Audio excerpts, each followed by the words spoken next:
Hi everyone.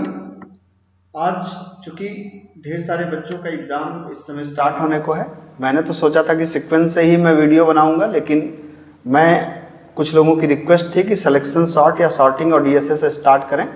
तो सी का sequence जो है वो तो चलता रहेगा, उसमें कोई दिक्कत नहीं है, लेकिन मैं सिलेक्शन सॉर्ट की वीडियो या बाकी चीज़ों की वीडियो भी एज पर रिक्वायरमेंट बनाता रहूँगा। तो उसी क्रम में मैं आज आपके सामने आपको बताने वाला हूँ सिलेक्शन सॉर्ट।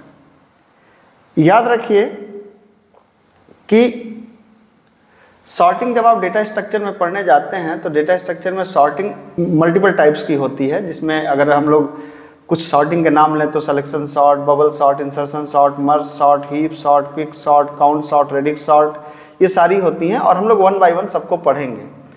तो ये जो कई तरह की जो सॉर्टिंग एल्गोरिदम है वो दो चीज़ों पे बेस्ड होती है। एक चीज़ तो है टाइम कॉम्प्लेक्सिटी और एक चीज़ है स्पेस कॉम्प्लेक्सिटी। ये सारा खेल टाइम कॉम्प्लेक्सिटी का सीधा मतलब ये होता है कि वो कितना समय लेगी, और स्पेस कॉम्प्लेक्सिटी का मतलब होता है कि वो कितना जगह लेगी सॉर्ट करने में, मतलब अरेंज करने में। आपको सॉर्टिंग का मतलब पता ही होगा कि डेटा को या तो बढ़ते क्रम में या तो घटते क्रम में अरेंज करना है। ठीक है, तो सिलेक्शन सॉर्ट एक बहुत ही बेसिक टाइप की सॉर्टिंग है जिसमें n स्क्वायर टाइम जो लेता है तीनों केस में, बेस्ट केस, एवरेज केस और वर्स्ट केस में। n स्क्वायर का मतलब है कि अगर हमारे पास सपोज करिए 5 नंबर हैं तो 5 × 5 टाइम्स लूप चलेगी। ठीक है, किस तरीके से सिलेक्शन सॉर्ट काम करता है ये मैं आपको समझाता हूँ इस बोर्ड के थ्रू। अब देखिए, जैसे सपोज करिए हमारे पास कुछ एलिमेंट्स हैं, जैसे मैंने कहा हमारे पास है 10, 3, 2, 1 एंड 5। ठीक है, तो अब सिलेक्शन सॉर्ट में क्या होता है कि ये जो पहला एलिमेंट है ये कंपेयर होगा इससे। मतलब अगर हम देखेंगे जब लूप के लेवल पे हम जाएंगे तो आप सपोज करिए कि ये हमारा i होगा और ये हमारा j होगा। तो i यहाँ से स्टार्ट हुआ, j यहाँ से स्टार्ट हुआ। अब ये दोनों नंबर आपस में क्या करेंगे, कंपेयर करेंगे। ठीक है, ये दोनों नंबर आपस में कंपेयर करेंगे और चेक करेंगे कि क्या 3 आपका चेक करेंगे क्या 3 पहले नंबर को एरे ऑफ i मतलब 10 बड़ा है क्या एरे ऑफ j से। एरे ऑफ j का मतलब 3, तो एरे ऑफ i को एरे ऑफ 0, एरे ऑफ 1 मतलब 3। तो क्या 10 बड़ा है क्या 3 से, ये बात सच है, सच है। तो जब भी कंडीशन ट्रू होगी तो कंडीशन ट्रू होने की दशा में ये दोनों नंबर आपस में स्वैप हो जाएंगे। स्वैपिंग आपको पता ही होगी कि स्वैपिंग का मतलब होता है कि एक दूसरे के पोजीशन को बदल देना। मतलब 3 की जगह 10 चला जाएगा, 10 की जगह 3 चला जाएगा। तो ये हो गया आपका 3, 10, 2, 1 एंड 5। i तो अपनी जगह पे ही रहेगा, j एक और बढ़ जाएगा। तो आप ये देख सकते हैं कि i क्या हो जाएगा, अब i हमारा यहाँ है और j हमारा यहाँ है। अब इन दोनों में आपस में तुलना होगी। क्या 3 बड़ा है क्या 2 से, क्या 3 बड़ा है 2 से, सही बात है, अभी भी सच बात है। तो अब 3 और 2 आपस में स्वैप हो जाएगा। मतलब ये हो गया क्या 2, 10, 3, 1 और 5। अब क्या हुआ, अब i तो अपनी जगह पे ही रहेगा, j एक और बढ़ जाएगा, मतलब यहाँ पे आ जाएगा। अब 2 और 1 आपस में कंपेयर करेंगे, क्या 2 बड़ा है क्या 1 से, सच बात है, सच बात है। तो फिर से स्वैप हो जाएगा, ये हो जाएगा 1, 10, 3, 2 एंड 5। फिर i यहीं पे रहेगा और j एक आगे बढ़ जाएगा। तो अब ये दोनों i और j ये दोनों आपस में कंपैरिजन करेंगे, क्या 1 बड़ा है क्या 5 से, कंडीशन फॉल्स हो गई। तो जब फॉल्स हो जाएगी और चूंकि ये लास्ट तक j पहुंच गया, अब इसके बाद नंबर्स नहीं है तो ये खत्म हो जाएगा। इसको बोलते हैं हम लोग फर्स्ट इटरेशन। फर्स्ट इटरेशन का मतलब लूप हमारी एक बार चल गई। ठीक है, अब इसको हम लोग ऐसे समझ सकते हैं कि ये जो 1 है ये अपनी सही जगह पे आ गया। 1 अपनी सही जगह पे आ गया। तो जब 1 अपनी सही जगह पे आ गया तो अब 1 को ऐसे लिखेंगे तो हम लोग, जैसे हमने 1 को लिखा 10, 3, 2 एंड 5, 1 को हम यहाँ पे लिखेंगे, लेकिन 1 को अब प्रोसेस में इन्वॉल्व नहीं करेंगे। हम किसको इन्वॉल्व करेंगे, कहाँ से बात चालू करेंगे, अब i एक आगे बढ़ जाएगा यहाँ और j एक आगे बढ़ जाएगा i+1 पे। तो जहाँ पे i होगा j उससे एक आगे होगा, मतलब j = हमेशा i+1 होगा। तो अब इन दोनों में आपस में कंपेरिजन होगा। क्या 10 बड़ा है 3 से, क्या 10 3 से बड़ा है, सच बात है। जब सच बात है तो स्वैप हो जाएगा 1, 3, 10, 2 एंड 5। अब फिर से कंपैरिजन होगा किसमें किसमें, 3 में और 2 में। अब क्या 3 बड़ा है क्या 2 से, क्या 3 2 से बड़ा है, सही बात है, सच बात है, तो फिर आपस में स्वैप हो जाएगा 1, 2, 10, 3 एंड 5।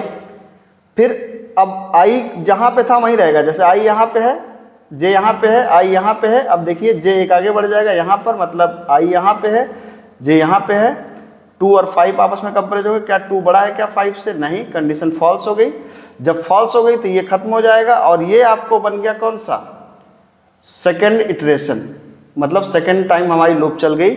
तो अब देख सकते हैं कि सेकेंड टाइम में क्या हुआ है, जो सेकेंड नंबर है ये अपनी सही जगह पे आ गया। मतलब अब सब पहली बार में क्या हुआ था, 1 अपनी सही जगह पे आ गया था, दूसरी बार में क्या हुआ, 2 अपनी सही जगह पे आ गया। अब देखते हैं आगे, अब क्या होगा कि आपके पास है 2,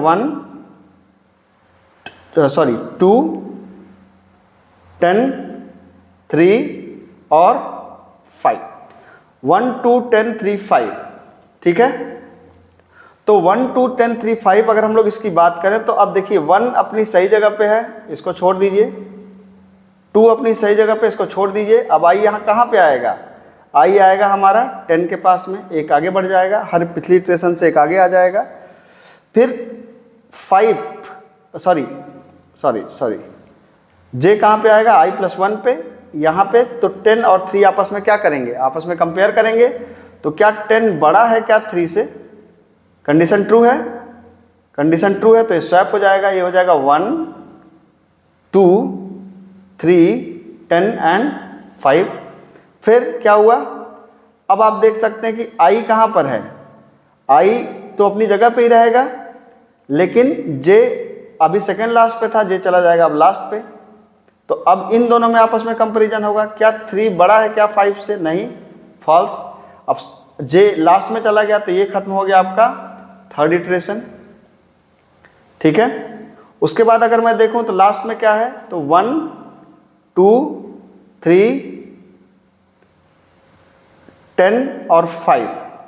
तो अब 1 अपनी सही जगह पे है, 2 अपनी सही जगह पे, 3 अपनी सही जगह पे है, तो i अपनी अगली वैल्यू पे आ जाएगा। i कहाँ पे आ जाएगा, 10 पे, और j कहाँ पर रहेगा, 5 पे। अब ये दोनों आपस में कंपैरिजन करेंगे, क्या 10 बड़ा है क्या 5 से, सच बात है, ट्रू है। तो 1, 2, 3, 10 और 5 आपस में क्या हो जाएंगे, स्वैप हो जाएंगे। और आप देख सकते हैं कि फोर्थ इटरेशन में हमारा नंबर जो है सारे क्या हो गए, शॉर्ट हो गए। तो अगर आपको सिलेक्शन शॉर्ट पढ़ना है तो सबसे पहली चीज़ तो आपके पास ये है कि आप अगर इसको पढ़ना चाहते हैं तो आपको ये करना पड़ेगा कि सबसे पहले जो नंबर मैंने लिख रखा है, इन नंबर्स को आप यहाँ पर लिखें। ये जो नंबर आपके पास लिखे हैं, इन नंबर्स को लिख के अपने से इस पूरे प्रोसेस को फॉलो करने की कोशिश करें। जब आप अपने से इन पूरे प्रोसेस को फॉलो करेंगे और ये आपको फिर लास्ट में एक बार आप चाहें तो मेरी वीडियो से मैच कर लीजिएगा। अगर ये मैच हो जाता है तो वेल एंड गुड है, और ये नहीं मैच होता है तो फिर आपको दिक्कत है। फिर यहाँ पर आप इस चीज़ को बार बार प्रैक्टिस करें। जब तक ये प्रैक्टिस आप नहीं कर पाएंगे तब तक आपको बात समझ में नहीं आएगी, ठीक है। अब आइए हम लोग इसके साथ साथ इसका प्रोग्राम भी देख लेते हैं, ठीक है। तो प्रोग्राम देखने के लिए मैंने आपको बताया कि जैसे मान लीजिए कि ये देव C++ पे हम लोग हैं, यहाँ पर एक आपने एरे मान लिया, एरे ये है आपके पास। पहले आप यहाँ पे एक मान लीजिए हैश डिफाइन साइज़, मान लीजिए एरे की साइज़ है 5, तो हमने यहाँ पे साइज़ मान लिया एरे की कितनी, 5। कुछ वैल्यूज मान लेते हैं 10, 2, 5, 1, 6।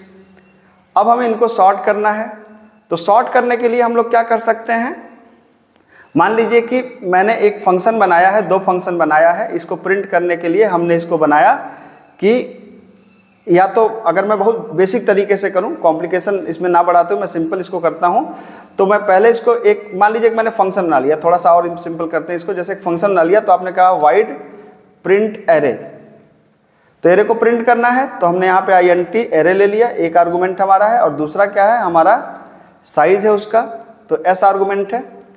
तो एरे को प्रिंट करने के लिए हमने कहा for int i = 0, i < S I plus plus, और आपने एरे को यहाँ पर प्रिंट कर दिया /n, आपने कहा %d, आपने कहा एरे ऑफ आई को प्रिंट कर दो भाई, कोई बात नहीं, ये प्रिंट कर देगा। अब यहाँ पे आपने कहा कि पहले मैं प्रिंट करना चाहता हूँ कि printf/n बिफोर सॉर्टिंग से पहले मैं एरे को बताना चाहता हूँ कि एरे ये है। तो सॉर्टिंग से पहले मैंने क्या कर दिया, प्रिंट एरे फंक्शन को मैंने कॉल कर दिया। ये क्या करेगा, एरे को लेगा और फिर उसको प्रिंट कर देगा। एरे की साइज आप यहाँ पास कर दीजिए, ठीक है।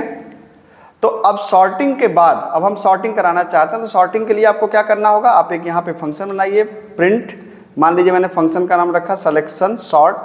यहाँ पर भी एक एरे आपको आर्गुमेंट देना पड़ेगा और यहाँ पर भी आपको यहाँ पर उसकी साइज आर्गुमेंट देना पड़ेगा। 2 वेरिएबल चाहिए int i, j। जैसा कि मैंने आपको पहले ही बताया था कि इसमें 2 लूप चलेंगे। एक लूप चलेगी i के लिए जो 0 से लेकर चलेगी कहाँ तक, उसके साइज तक i++। उसके बाद चलेगा j कहाँ से चलेगा, j चलेगा, मैंने आपको बताया था, अगर आप पीछे जा कर के देखें तो मैंने कहा था कि i हमेशा कहाँ से चलेगा, j कहाँ से चलेगा, जहाँ पे i होगा उसके एक नीचे से, मतलब i चलेगा, j चलेगा i+1 से लेके लास्ट तक चलेगा और j++।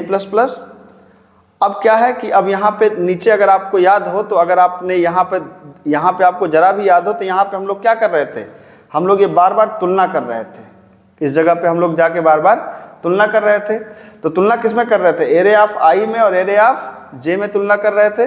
तो इनको आप तुलना करवा दें यहाँ पे कि यदि एरे ऑफ आई बड़ा है एरे ऑफ जे से, अगर ऐसा है तो आप कह सकते हैं कि यहाँ पे स्वैप कर दीजिए। तो स्वैप इक्वल टू, मान लीजिए हमने यहाँ पे एक सिंपल एक वेरिएबल ले लिया टेम्प, और टेम्प के अंदर हमने कहा कि temp equal to array of I, और array of I is equal to array of J, और array of J is equal to temp.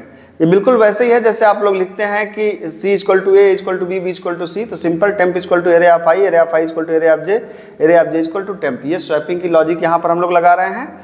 ये हमारा सिलेक्शन सॉर्ट क्या हो गया, खत्म हो गया।